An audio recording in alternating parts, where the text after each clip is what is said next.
When should you call a poker bluff, and when should you fold? Imagine you're sitting at the poker table and your opponent suddenly makes a big bet. Do you call and see if they're bluffing or fold and save your chips? Knowing when to do each can turn the game in your favor. It all comes down to reading your opponent and understanding the situation.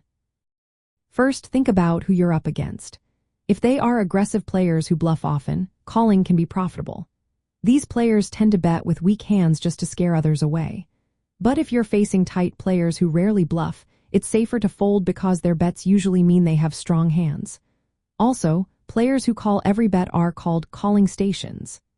Against them, calling bluffs is less effective since they rarely fold, even when they have nothing. Next, look at how your opponent is betting. If their betting pattern seems inconsistent or overly aggressive without a clear reason, it might be a bluff worth calling. For example, if they suddenly make a large raise after a small bet, it could be a bluff trying to scare you out. But if their bets follow a logical story, like they're trying to protect a strong hand, folding is the smarter move. Your own hand matters too. If you have a hand that can improve or has some showdown value, calling a bluff could be the right choice.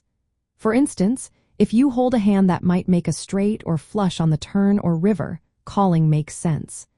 But if your hand is weak and the board favors your opponent's range, folding is usually best.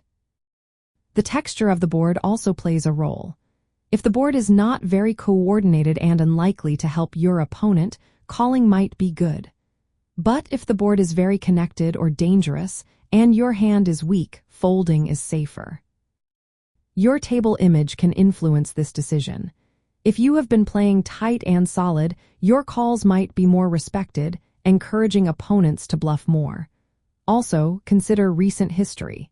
If an opponent has been bluffing successfully, they might do it again. But if they've been caught bluffing often, they might be more cautious. Bet sizing is another clue. Large bets or raises can mean strength or a well-timed bluff. If the bet is very big compared to your stack, folding might be wise to avoid losing too much. Small or inconsistent bets could signal weakness, making a call more tempting. Finally, think about your position and how many players are in the hand. Calling bluffs is easier when you are in late position because you can see what others do.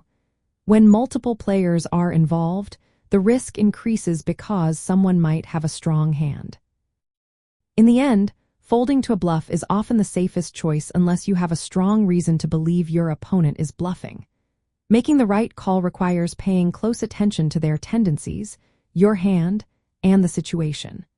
Balancing your calls and folds helps you lose less money when you're wrong and win more when you're right. Keep practicing these reads, and you'll get better at knowing exactly when to call and when to fold.